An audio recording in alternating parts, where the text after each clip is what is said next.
அதிமுக ஆட்சியில் மருத்துவ படிப்பில் 7.5% உள் இடஒதுக்கீட்டால் ஏழை மாணவர்களின் கனவு நனவாகி இருப்பதாக அதிமுக பொதுச் செயலாளர் எடப்பாடி கே பழனிசாமி பெருமிதம். விடியா ஆட்சியில் நீர் மேலாண்மை திட்டம் முறையாக செயல்படுத்தப்படவில்லை என குற்றச்சாட்டு. அரசு பள்ளி படிக்கின்ற மாணவர்கள் சுமார் 41% பேர் படிக்கிறாங்க. அப்படி 41% படிக்கின்ற மாணவருடைய கனவை நனவாக்க வேண்டும் என்ற அடிப்படையில் தான் இந்த திட்டத்தை நான் கொண்டு வந்தோம். மாண்பு அம்மாவுடைய அரசு நான் இருக்கின்ற பொழுது, நான் முதலமைச்சர் இருக்கின்ற பொழுது 2018-19 வெறும் 9 பேர் தான் இந்த நீட் தேர்வில் தேர்ச்சி பெற்று அரசு பள்ளியில் படிக்கின்ற மாணவர்கள் மருத்துவர் ஆகக்கூடிய சூழ்நிலை ஏற்பட்டது. அவை இந்த நிலை மாற்ற வேண்டும். கிராமப்புறத்திலும் நகரப்புறத்தில் வரை அவருடைய கனவு மருத்துவர் ஆக வேண்டும் என்ற நிலை இருந்தது. அதை நிறைவேற்ற வேண்டும் என்ற அடிப்படையில் தான் அந்த ஏழை மாணவருடைய கனவு அதிமுக அரசாங்கத்தின் மூலமாக உள்ளொதுக்கீட்டின் மூலமாக நிறைவேற்றப்பட்டிருக்கிறது. அதிமுக ஆட்சியில் தொடங்கி வைக்கப்பட்ட காவிரி குண்டாறு திட்டத்தை விடியா அரசு கிடப்பில் போட்டுவிட்டதாக அதிமுக பொதுச் செயலாளர் குற்றச்சாட்டு. வரும் 2026 சட்டமன்ற தேர்தலில் அதிமுக தலைமையில் மகத்தான கூட்டணி அமையும் எனவும் உறுதி. அம்மா இருக்கின்ற பொழுதே காவிரி குண்டாறு திட்டத்தை நிறைவேற்ற வேண்டும் என்று எண்ணினார்கள். அவருடைய எண்ணத்தை நான் முதலமைச்சர் இருந்தபோது அம்மாவுடைய அரசு நிறைவேற்றி கொடுத்தோம். மேட்டூர் அணை நிரம்பி உபரி நீராக வெளியேறுகின்ற போது அந்த நீர் வீணாக போய் கடலில் கலக்கின்றது. அப்படி கடலில் கலக்கின்ற அந்த நீரை இந்த வறண்ட பகுதியில் சுமார் 5 மாவட்டம், நீ பார்த்தீங்கன்னா திருச்சி, புதுக்கோட்டை, சிவகங்கை, விருதுநகர், இன்றைக்கி ராமநாதபுரம், இப்படி வறண்ட பகுதியில் இருக்கின்ற ஏரிகள் நிரப்புகின்ற பொழுது நிலத்தடி நீர் உயர்ந்து வேளாண்மைக்கு தேவையான நீர் கிடைக்கும், குடிப்பதற்கு தேவையான நீர் கிடைக்கும். இந்த வறண்ட பகுதியில் இருக்கின்ற இந்த தொழிலாளிகளுக்கு வேலைவாய்ப்பு கிடைக்கும். ஆதி திராவிடர் மாணவர் விடுதியில் மாணவர்களை பல்வேறு இன்னல்களுக்கு உள்ளாக்கும் விடியா திமுக அரசுக்கு அதிமுக பொதுச் செயலாளர் கடும் கண்டனம். 2021 விடியா அரசு ஆட்சி பொறுப்பேற்றது முதல் தமிழகத்தில் தாழ்த்தப்பட்டோர் மீதான தாக்குதல்கள் அதிகரித்த வண்ணம் இருப்பதாக காட்டமான குற்றச்சாட்டு. ஆதி திராவிடர் மாணவர் விடுதிகளில் தங்கியுள்ள ஏழை எளிய ஆதி திராவிடர் மாணவர்கள் சொல்லன்னா துயரத்தை அனுபவிப்பதாக அதிமுக பொதுச் செயலாளர் வேதனை. பட்டியல் இன மக்கள் வாழும் பகுதிகளில் அவர்களுக்கு எதிராக குற்றச் செயல்களில் ஈடுபடுபவர்கள் மீது விடியா திமுக அரசு கடுமையான நடவடிக்கை எடுக்கவில்லை என மீண்டும் குற்றச்சாட்டு. விடியா திமுக அரசு தாழ்த்தப்பட்ட மக்களின் குறைகளை போக்க எந்த உறுதியான நடவடிக்கையும் எடுக்காத தெரியவில்லை என அதிமுக பொதுச் செயலாளர் கடும் விமர்சனம். சமூக நீதி என்று வாய்க்கிழியே பேசும் இந்த விடியா திமுக அரசில் ஆதி திராவிடர் மாணவர் விடுதிகளில் பல்வேறு அவலங்கள் சம்பவங்கள் பற்றி சரமாரி குற்றச்சாட்டு.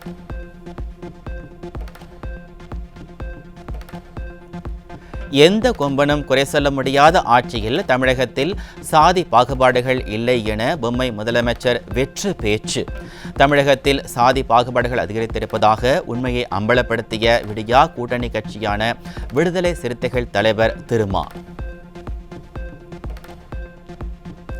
சொத்து குவிப்பு வழக்கிலிருந்து திமுக அமைச்சர் பொன்முடி விடுவிக்கப்பட்டதற்கு எதிரான வழக்கு சென்னை உயர்நீதிமன்றத்தில் நீதிபதி ஆனந்த் வெங்கடேஷ் அமர்வு முன்பு இன்று விசாரணை. தமிழ்நாடு அரசு கல்லூரிகளில் பொறியியல் சேர்க்கை முடிவடையும் நிலையில் 54,000 இடங்கள் காலியாக உள்ள அவலம். விடியா ஆட்சியில் 90% பல்கலைக்கழகங்கள் நிதி பற்றாக்குறை, போலி பேராசிரியர் என பல்வேறு பிரச்சனைகளால் பொறியியல் கல்லூரியில் சேர மாணவர்களிடையே தயக்கம்.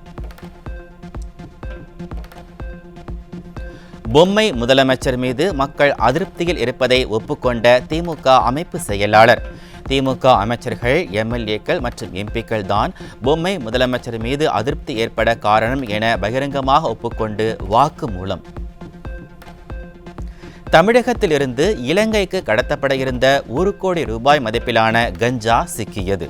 விடியா திமுக ஆட்சியில் தமிழகம் போதைப் பொருட்களின் கூடாரமாக மாறி வருவதாக மக்கள் குற்றச்சாட்டு. சென்னையில் காலாவதியான சாக்லேட் விற்ற கடைக்காரருக்கு 20,000 ரூபாய் அபராதம். பணத்தை பாதிக்கப்பட்ட வாடிக்கையாளருக்கு வழங்க சென்னை நுகர்வோர் நீதிமன்றம் உத்தரவு.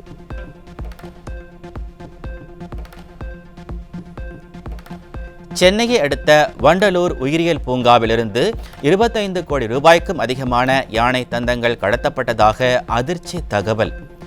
தோட்டத்திற்கெல்லாம் குழு அமைக்கும் பொம்மை முதலமைச்சர் இது குறித்து விசாரணை நடத்துவாரா என மக்கள் கேள்வி.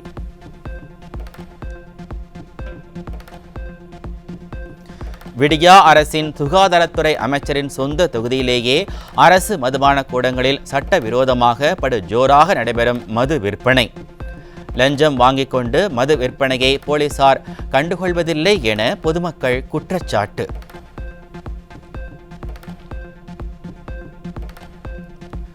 மதுரை மாட்டுத்தாவணி பேருந்து நிலையத்திலிருந்து சென்னை உள்ளிட்ட பல்வேறு பகுதிகளுக்கு போதிய பேருந்துகளை இயக்கவில்லை என பொதுமக்கள் குற்றச்சாட்டு. குறைந்த அளவிலான பேருந்துகள் இயக்கப்பட்டதால் முண்டி அடித்துக்கொண்டு ஏறிய மக்கள்.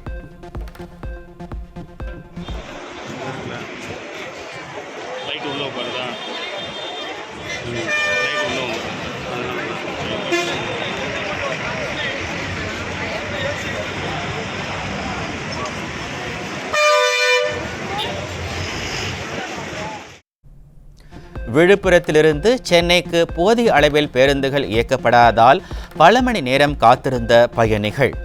தரமற்ற பேருந்துகளை சிறப்பு பேருந்து என கூறி இயக்குவதாகவும் அந்த பேருந்தில் பயணம் செய்ய அச்சமாக இருப்பதாகவும் பயணிகள் குற்றச்சாட்டு. கோயம்புத்தூர்ல சென்னைக்கு போகிறதுக்கு சரியான பஸ் இல்லாமல் நானாக கோயம்புத்தூர்லேருந்து பஸ் ஏறி சேலத்திலும் சென்னைக்கு பஸ் கிடைக்காம அங்கேருந்து பஸ் ஏறி இப்போ விழுப்புரம் வந்துருக்கிறோம். விழுப்புரத்தில் சென்னைக்கு போகிறது சரியான பஸ் வசதி இல்லாமல் இப்போ இருக்கிறோம். கேட்டால் பஸ் வரும்னு சொல்கிறாங்க. அப்படியே வந்தாலும் அந்த சிறப்பு பேருந்து சொல்லி விடுறாங்க. நம்ம மாநகர இந்த லோக்கலில் ஓடுற பஸ்ஸை விடுறோம். அது கண்டிஷனில் ரொம்ப இதான அதை நம்பி போகிறதுக்கும் கஷ்டமாக இருக்குது. இதில் பொதுமக்களும் ரொம்ப அவதிப்படுறாங்க. இப்போ பெண்கள் குழந்தைகள்லாம் வச்சு ரொம்ப கஷ்டப்படுறாங்க. சென்னைக்கு போகிறதுக்கு 4 ஹவராக நிற்கிறோம். பஸ்ஸே கிடைக்கல. பஸ் வாய்ப்பே இல்லை எங்களுக்கு. மழை டைமாக இருக்குது. குழந்தை குட்டிகளை வச்சு ரொம்ப அவஸ்தையாக இருக்குது. எவ்வளோ நேரம் போராட்டி நிற்கிறோம். ஒரு பஸ்ஸு கூட விட மாட்டேங்கிறீங்க. நாங்கள் எப்போ போய் சேர்றது? தூக்கம் வேற கெடுது. ரொம்ப சிரமமாக இருக்குது எங்களுக்கு. திருவண்ணாமலை மாவட்டம் வந்தவாசியில் அரசு குளிர்சாதன பேருந்து டயரிலிருந்து புகை வந்ததால் பயணிகள் அச்சம். நிர்வாக திறனற்ற விடியா அரசு பேருந்தை முறையாக பராமரிக்காதே காரணம் என மக்கள் குற்றச்சாட்டு.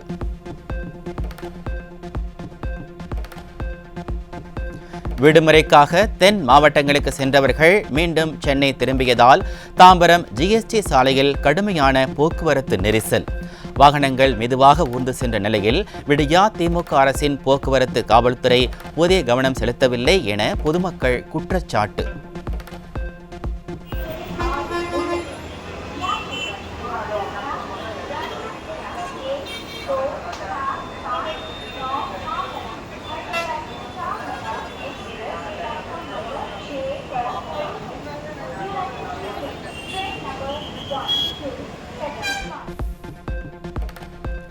சென்னையை அடுத்த மதுரவாயல் பகுதியில் கடும் போக்குவரத்து நெரிசல். தனியார் ஆம்னி பேருந்துகள் சாலையோரம் நிறுத்தப்பட்டதால் மதுரவாயலில் இருந்து போரூர் சுங்கச்சாவடி வரை சுமார் 5 கிலோமீட்டர் தூரத்திற்கு அணிவகுத்து நின்ற வாகனங்கள். சென்னை ECR சாலையில் மாமல்லபுரத்திலிருந்து அடையாறு செல்ல வாகன ஓட்டிகள் அலைக்கழிக்கப்படும் அவலம். 4 வழிச்சாலை அமைந்த பிறகும் வாகனங்களை அனுமதிக்காது ஏன் என விடியா போக்குவரத்து காவல்துறைக்கு வாகன ஓட்டிகள் கேள்வி. சிவகங்கை அருகே கோவில் விழாவை முன்னிட்டு வெகு விமர்சையாக நடைபெற்ற மாட்டு வண்டி பந்தயம். பந்தயத்தை உற்சாகத்துடன் கண்டுகளித்த பார்வையாளர்கள்.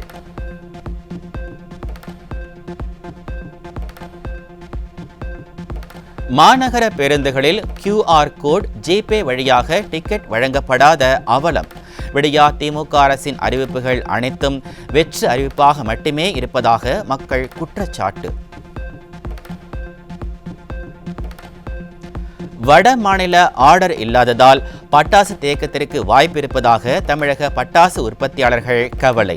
விடியா திமுக அரசு பட்டாசு தொழிலாளர்களின் வாழ்வாதாரத்தை காக்க வலியுறுத்தல். பொம்மை முதலமைச்சரால் திறக்கப்பட்டு செயல்பாட்டிற்கு வராத தஞ்சாவூர் திருவள்ளுவர் வணிக வளாகம்.